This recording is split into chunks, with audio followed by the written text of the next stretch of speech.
Welcome to the Gen X Experience, the podcast that celebrates the unique journey of 80s kids navigating midlife. I'm your host, Blythe Alperin. Each episode, my guests and I will share with you the unique differences that define our generation and how we are navigating those differences in the real world. Join me for laughs, insights, and a sense of community. Let's embrace the Gen X Experience together.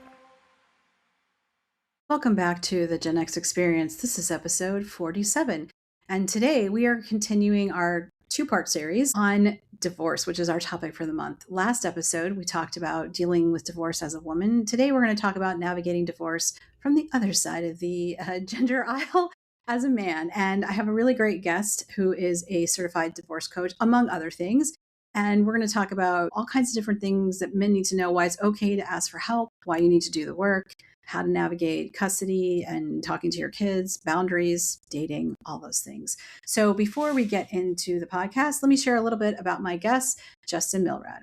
Justin Milrad is a certified divorce coach, author of You 2.0, Transform Your Life After Divorce, and the founder of Reclaim and Reboot, a platform dedicated to helping individuals rebuild and thrive after the end of a marriage. A proud father of three, Justin brings both personal insight and professional expertise to his work, having firsthand experience with the complexities of divorce, co-parenting, and rebuilding his life. Today, he works with high achievers, parents, and anyone navigating the emotional, financial, and personal challenges of divorce, helping them reclaim their confidence, rebuild their lives, and design a bold, fulfilling future. Before founding Reclaim and Reboot, Justin built a successful career as an entrepreneur, including serving as the CEO of a mental health treatment program where he developed the deep listening skills, empathy, and resilience that now define his coaching approach. He also has an MBA with a background in financial planning. So he is a multi-passionate guy, and you're going to get to hear more about him in this episode. So without further ado, let's get into my episode with Justin.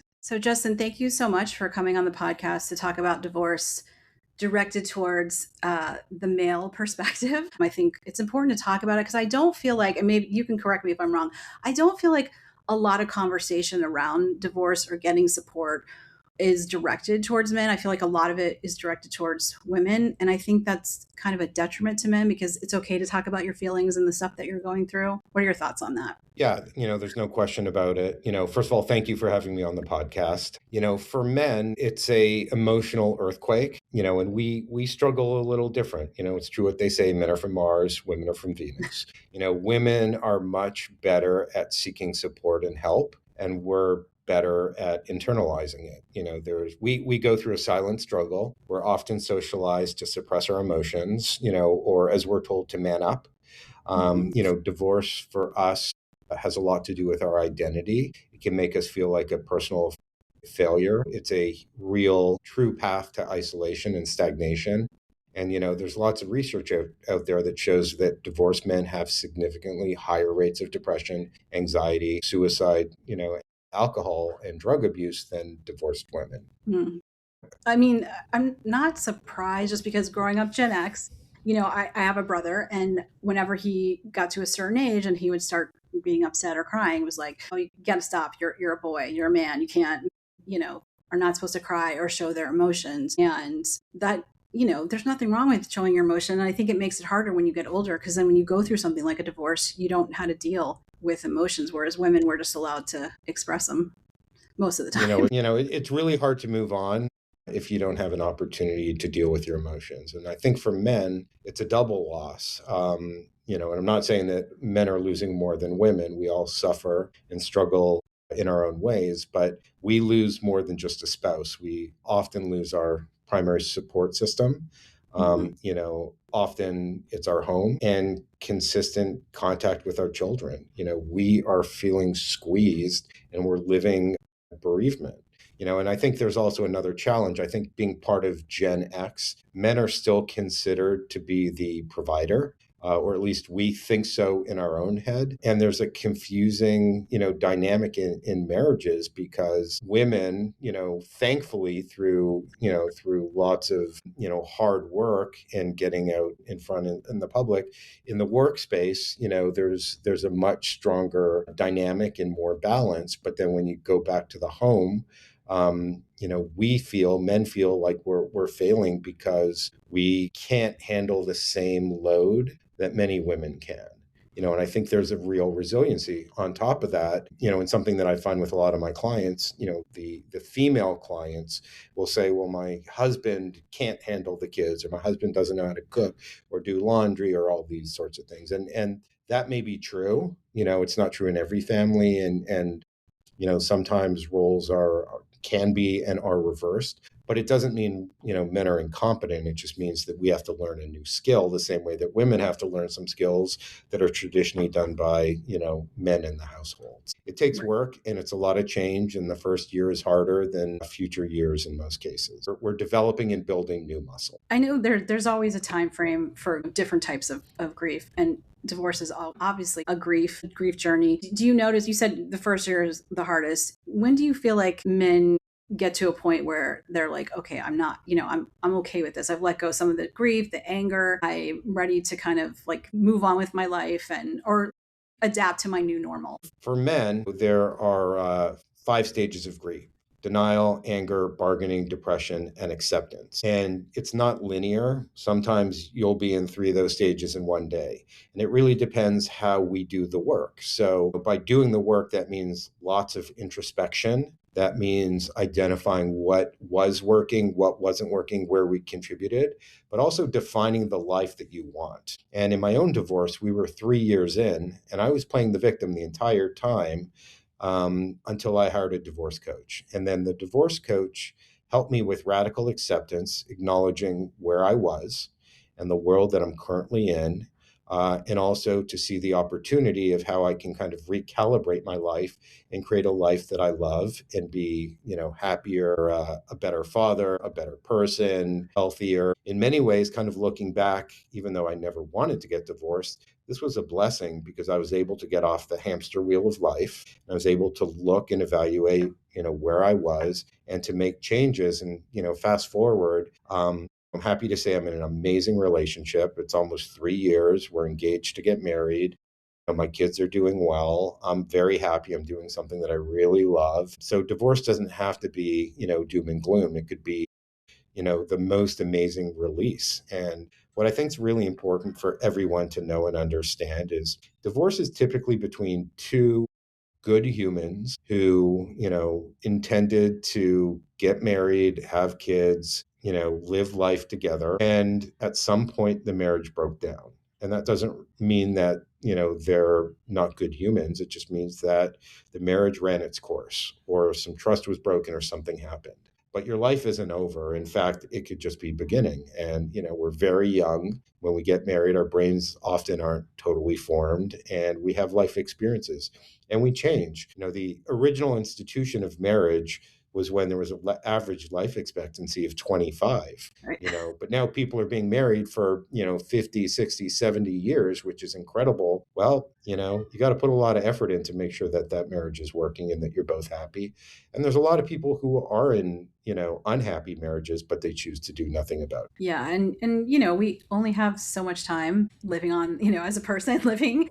And yes, divorce is hard. I think asking yourself, would I rather stay in this marriage and be unhappy the rest of my life, or would I rather, not be married and have a chance to start my life over and find my happiness and my joy? And I think that for a lot of people it's a tough question to ask. Do you think men struggle with that more because of the feeling of I'm the provider, I might not get to see my kids, so they will stay because it's just that alternative sounds better, even if they're Yeah. unhappy? Yeah. And I think men think more about how they are in the moment. And, they're really running fast on that hamster wheel of life, and they don't really spend a lot of time thinking about it. Whereas I think women, they spend a lot more time thinking about the here and now and the future and what was. And, it's a challenge. What's interesting is 70% of divorces, are initiated by women. Yeah. And now it's like a trend. My last interview, I learned about the gray divorce Yeah. because we're living longer, as you said, like people are like, oh, I don't want to spend another, I spent 30, 40 years with a person. I don't want to spend another 10, Yeah. 20 years. Yeah. It's interesting that that's become like a new, I hate to say trend, but I mean, that's really the best No. word for it. You know, I I was with a client this morning, and she's in her mid 50s, and she wasn't expecting to get divorced ever. And one day, her husband came home and said, "I don't want to be married anymore." And she just went along with it. She didn't fight it. And she said to me, "I've done so much introspection." And she's like, "I'm really loving my life now. I love my freedom. I love dating."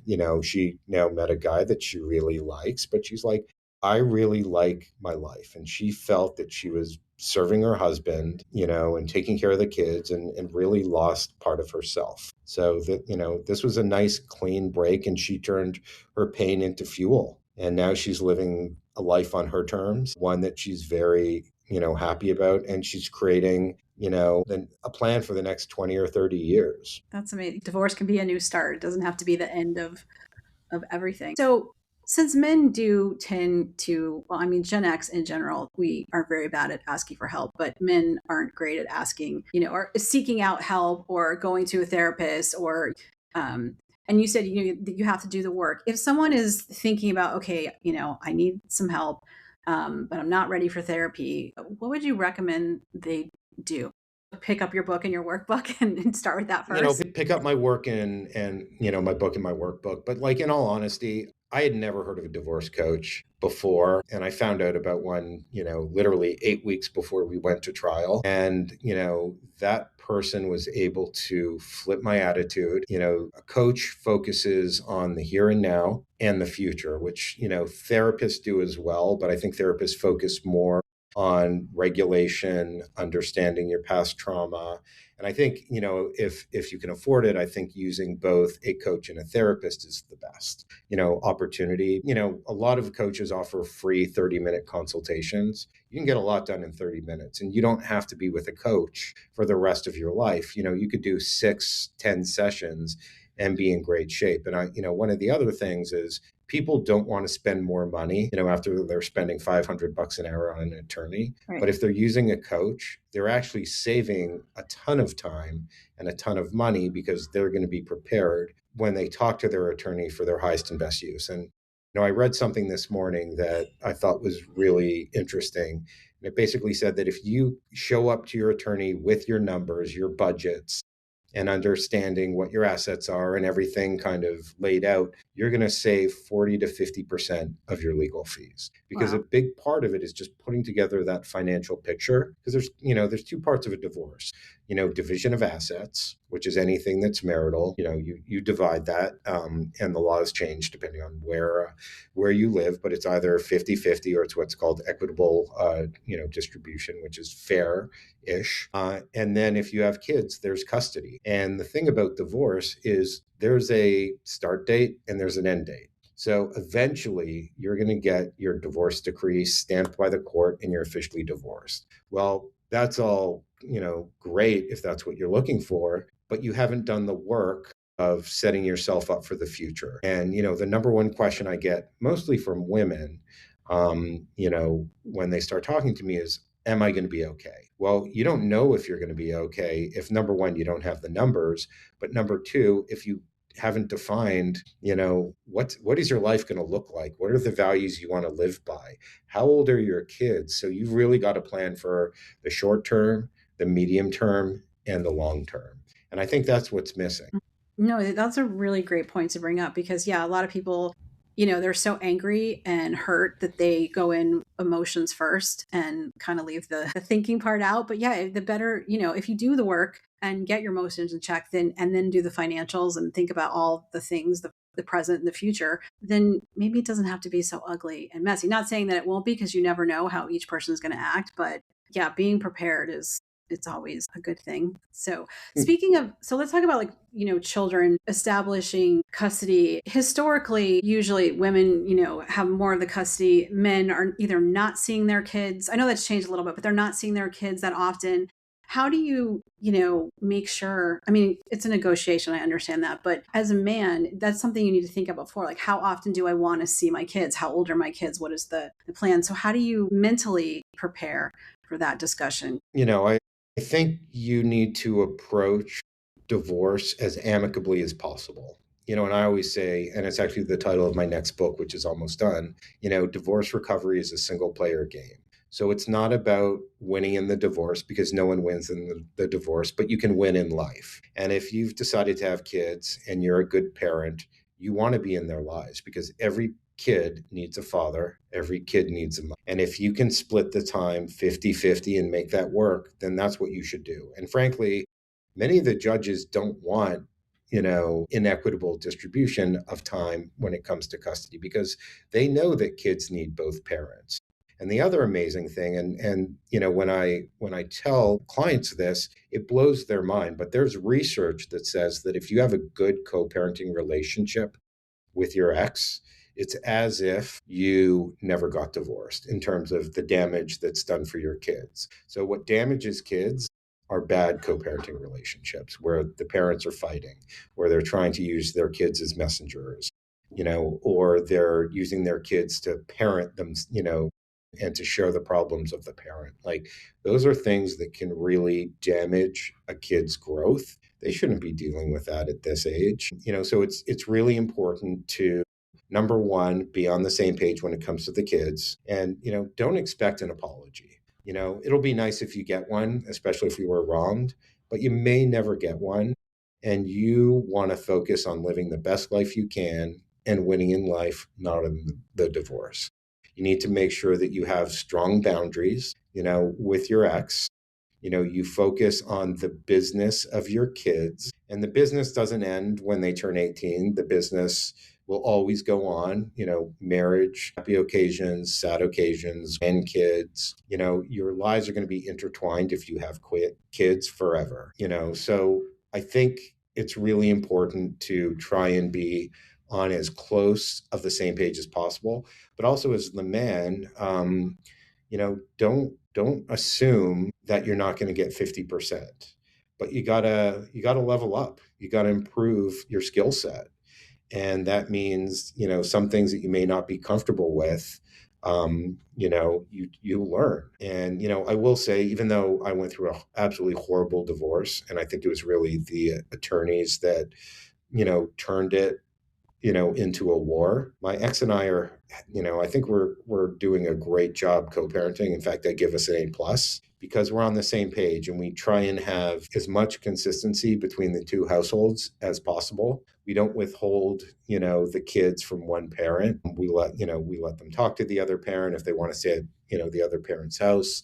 In many cases we'll do that, and we accommodate each other. And, we ask ourselves the North Star question: how will this benefit or hurt my children, before we make any decision? Yeah, I think that's a good reminder because having dated divorced men who have kids, I have noticed challenges with boundaries. Also, we'll talk about this in a little bit, but like bringing their drama and their trauma into another relationship and just bad mouthing the ex, I'm like, that is a huge red flag and a turn off. But speaking of, yeah, dealing with your kids, how do because sometimes kids, you hear about, kids are like, well, I'm going to play both parents, and, I can get this from this parent and that from that parent, or you have the kid calling the other parent, complaining about the parent. How do you navigate that as a parent? Like, because I feel like there has to be some boundaries with your kids as well. So they're not, if mom made me mad, I'm not going to constantly call dad, or vice versa. How do you navigate that? Yeah.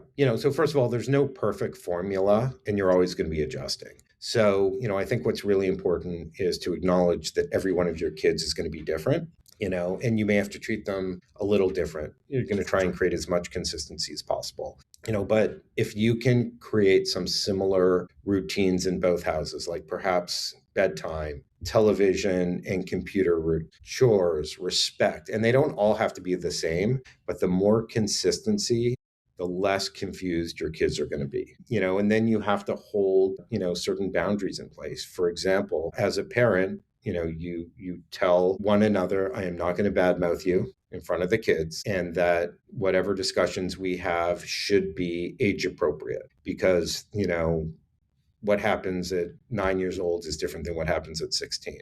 And the kids don't need all the details. Telling your child that there was infidelity can cause damage, and it's a lot for you to hold on to, but there's probably a more appropriate time. So just, you can tell the kids, mommy and daddy, decided that we're no longer, meant to be married, but we love you so much and we both care about you and we both want what's best for you. And then I think showing your kids by demonstrating. My ex and I, we go to my kids' work games. We sit together, 9 out of 10 times because it's important for our kids to see that. We call each other, to talk about the logistics around the kids in front of the kids. So I think if you can have that good relationship with your ex, I think that's really important, and it's important for your kids to see. But you also have to have a firewall. There's certain things that they don't need to know or that you don't need to do. And there's, a communication method called BIF, which I like to use a lot. It's brief, informative, friendly, and firm. And, when you think about how you communicate with your ex, you're not supposed to be good friends with your ex. Like, some people may disagree, but listen, you got divorced for a reason. And, it's probably not healthy to have a really strong, buddy friendship, but you need to be friends for the sake of the kids, so you don't have to tell them about your weekend, you don't have to tell them about dates that you've been on. There are unique situations where that does happen and it works out fine, but, I'd say that's more the exception. Yeah. So sometimes, exes do not have good relationships or don't want to have a good relationship, and, they have kids, and it makes it a challenge for them to get along. Is there, something they can do to try to leave that anger and just like, is it just focus on the kids and not focus on what this person did to you, how you feel about them? If you just focus on the kids, do you think that makes it easier to just kind of put the other stuff in the background? Well, I think there's two tracks. Number one is you got to focus on the kids and you have to be on the same page about wanting what's best for the kids. And I think most parents are. Sometimes there's very different parenting styles, which makes it more complicated. And then at the same time, you need to work with someone, whether it's a divorce coach and or a therapist or someone else, to work on your own stuff, to get over the anger, move past resentment and to build up your skill set. And a lot of it is changing your state of mind. So, I'll give you a perfect example. We don't know what we don't know. And, when our divorce was a week away from going to court, my attorney, who I liked very much, told me I have to take this court mandated parenting online course. It was either like 4 or 6 hours. And I took it and it was excellent.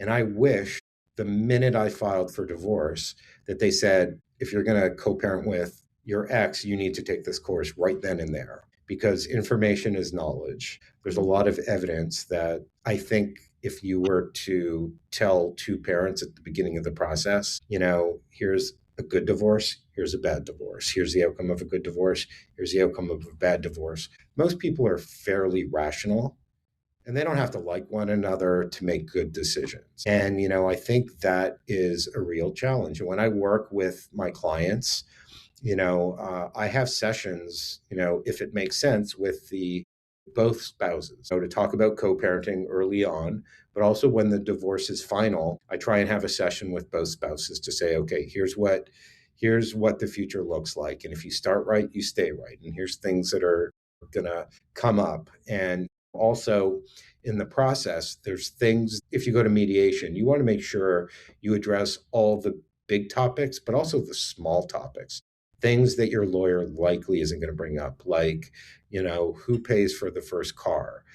How do you split it? Or, if my kids want to go to, on a school trip out of the country, how do you split that? Or, if, my child has a certain health condition that comes up in the future, how do we deal with that? So the more that you can resolve in the negotiation, the less stress you have later.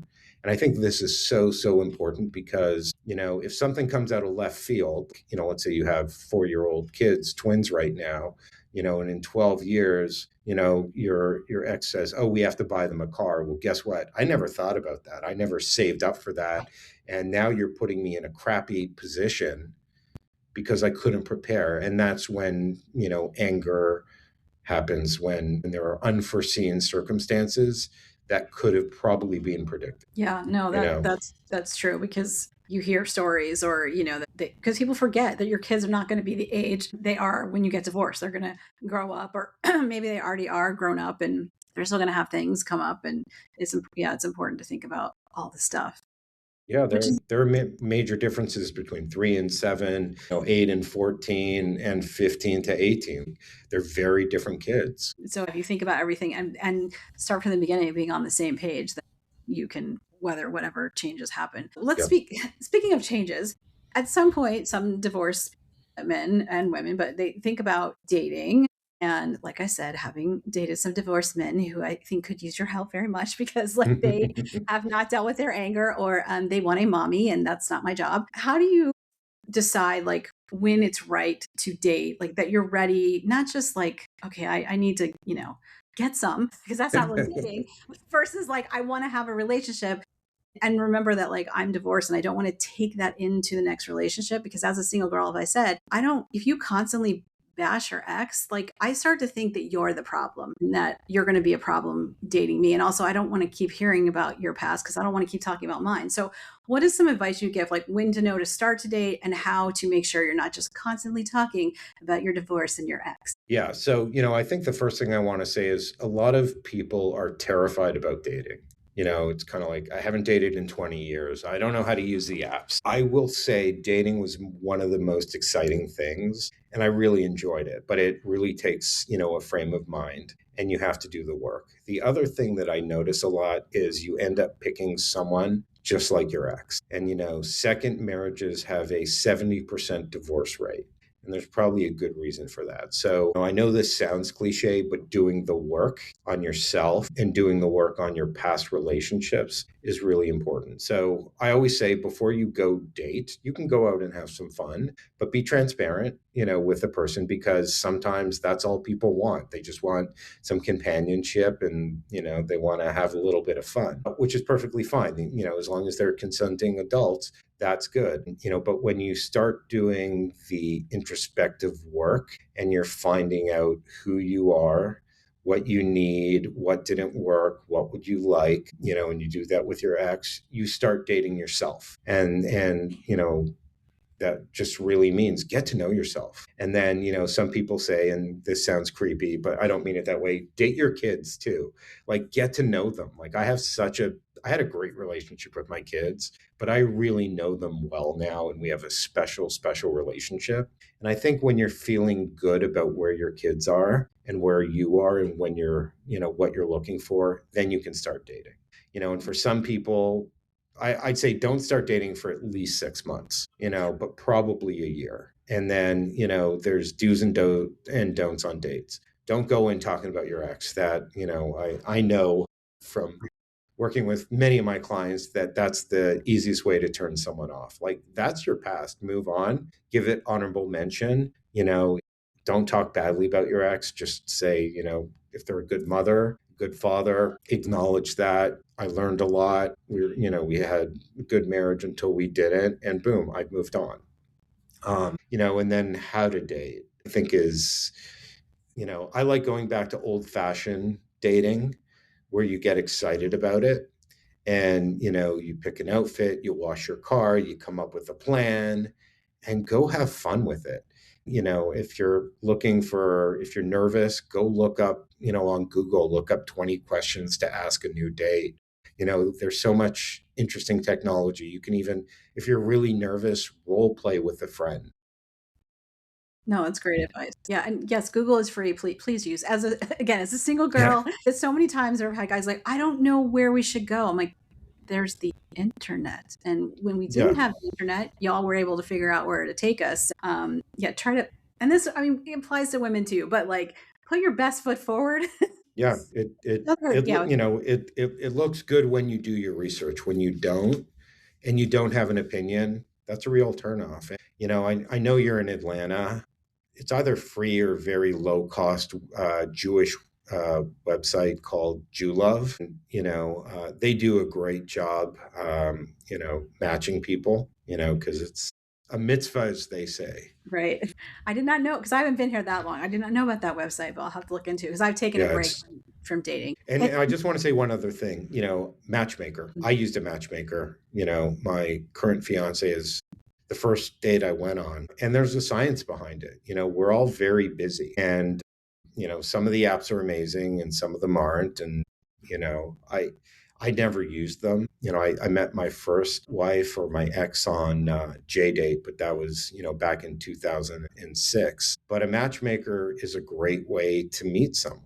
They use the science, they have data, they do personality tests, they talk you about date, they coach you through dating. which I think a lot of people need, not just Gen X, but everybody, because Yeah. the apps they're not great. Like I remember when online dating first started, it was a website or websites, and you had to make the effort. It was more effort required. Now it's just like swipe, swipe, swipe, and it's like an ego boost. And if you're not serious about dating, just don't Yeah. do it. And you only need one, right? You Right. only need one match, and sometimes you're going to go on 20 dates till you find that match, and when it's meant to be, it'll be. Yes, exactly. And matchmaking is an old school, I mean, not just in Judaism, but like in other religions as well. I mean, there's the shows on Netflix that Yep. I know there's a Jewish one, but there was another one that was the Indian matchmaker. And I mean, that culture has a lot of arranged marriages, which most of them, I think, work out. Although I don't think her track record was very good, but it's an interesting show to see how they work. Do you find a difference? Speaking of like divorced men with kids versus divorced men who are child free, either by choice or they didn't have kids, do they have different challenges, or do you think it's easier for them or harder for them when it comes to just like navigating divorce? Because like when you don't have kids and you get divorced, like the chances of you seeing that person are pretty much nothing. So do you think they have a easier, harder? It doesn't matter. Well, if there are no kids, it's much easier to have a clean break. You can have the clean break in the same city. There's a good chance someone's going to move out of state at some point. But the minute you have kids, if you want to be an involved parent, which, I don't know how you can't be, it definitely complicates things. Yeah. And I think that was probably why, divorced men with kids, it's a lot harder for them to kind of move past things and let go, because you're still constantly reminded of your marriage and what happened because you're constantly seeing your ex because you have kids. So, Yeah. Listen, it's hard not to be upset or to get jealous if you see the other spouse moving on. And, I need to note this financially, it is so destructive. Women are, on average, 41% worse off, and men are 27% worse off. And, it makes it very, very hard because not only is your whole world being blown up, your entire ecosystem, but now financially, you want to do more for your kids, but you don't necessarily have the means. So spending time, quality time, engaging with them is really the best return on investment. yeah, because that's what they remember, is the time you Yeah. spent with them, not the stuff that you bought them. I mean, I don't remember things there's a few things I remember my parents bought me when I was little because of like a bike or something. The rest of the stuff I couldn't tell you. Yeah. So Oh, sorry. I just want to tell one story. Do you know what a labubu is? yeah, yes I do. Uh, I actually have one here. So I took my daughter to California this summer. My 9-year-old. This is a labubu. Oh my gosh. Did you go to, what is it, the Fun Pop store or whatever? There's a certain like Pop Mart. Pop Mart. Pop That's it. Mart. Yeah, Pop Mart. And I took her to California, and I was so excited because I lived there for 3 years, and I wanted to show her Universal and Disney and Rodeo Drive and Hollywood. And all she wanted to do was to go, run around the city and try and find Labubus, because back then they were really hard to get. And, I was talking with a friend of mine, who grew up in a household where her parents were also divorced. And I said, I want to show her everything in California. And she wants these, Labubus. I don't understand. And my friend said to me, you know what? I had a similar experience. My dad took me to California, and, back then I think it was like Cabbage Patch Dolls or something, and she's like, and I remember him going from toy store to toy store for me for Cabbage Patch Dolls. And that's all I remember. I don't remember anything else. So I changed the itinerary of the trip. For days on end, we were driving to San Diego, and parts of Northern California and Southern California to pick up Labubus. And Yeah, she you don't want hasn't to go forgotten to that. school. Yeah. Yeah, No, that's awesome. she'll never forget. Yeah. I mean, it's fun when you talk about toy stores. My dad was like a big kid, and going to toy stores with him was more fun than my mom, because he would just be like, what do you want? We just going on every aisle, and he would just get us so much stuff. So In yeah, I his remember. element. Yeah, exactly. He was probably won his half the toys himself. So let's, before we like wrap this up and talk about your books and your support group and your podcast, I wanted to ask a question on behalf of people who are not divorced, or their family members or friends, and especially guy friends. Like, how do you help your friend? How do you be there for your friend without giving unsolicited advice, telling them to like stick with it, or like how do you be there without being annoying? I love this question so much because, we lose about 40% of our friends instantly. And that's a real statistic. I saw that this morning quoted. And, it's not really the friend's fault. They don't know how to show up, they don't know how to be supportive to you, and you will lose friends. I lost a really good friend. And, when I brought it up to him about how I just felt he wasn't really there for me, he said, listen, I love you like a brother. He said, but, this was a couple friend, but my wife is close, with your ex. And I just don't want to deal with the fighting because I know she's going to make me pick. So I'm sorry. And that broke my heart.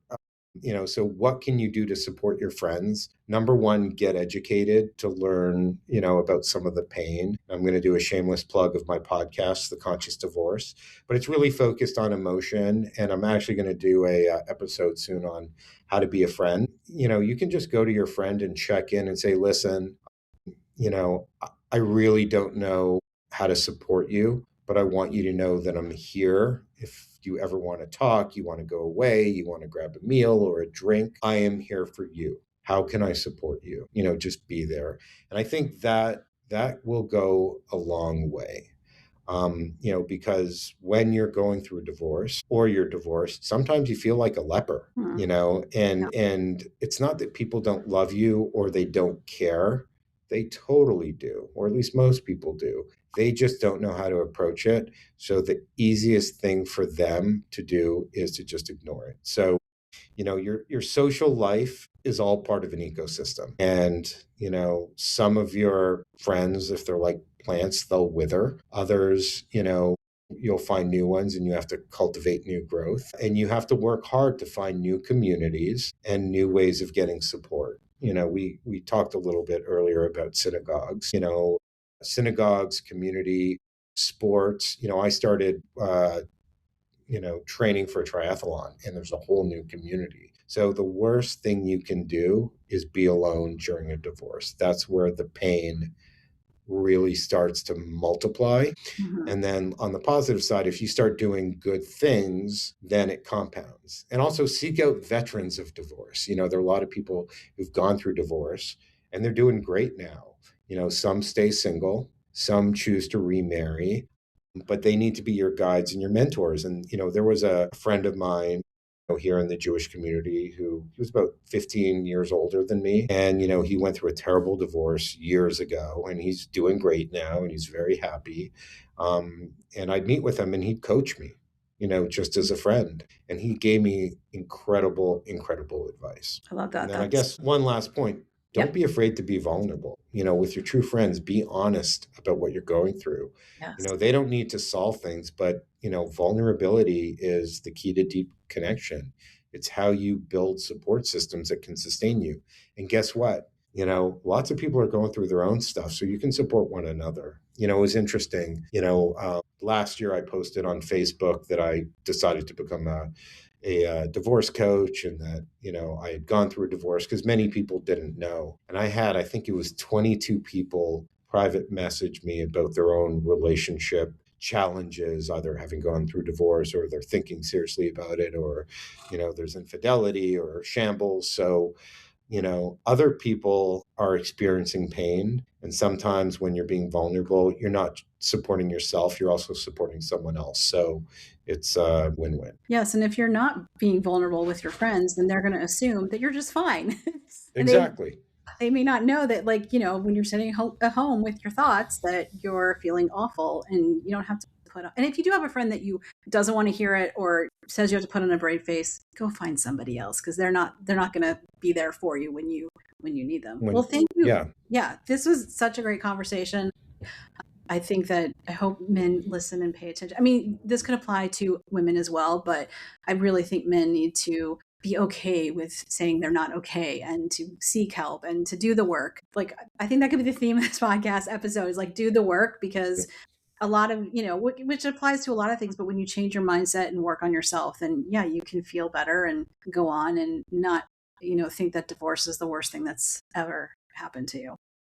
I'm glad you focused on men. And I just want to say this, in my book, I have a section that's specifically women, here's everything you need to know about men. And then men, here's everything you need to know about women. And this is so important because, using the analogy from before, men are from, Mars, women are from Venus, we think differently. And Yes. if we can at least have a better understanding of how each other's brains work and our love languages and how we like to communicate.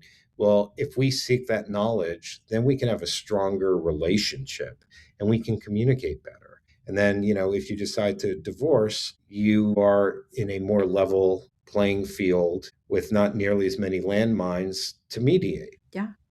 which will save time and money and hurt.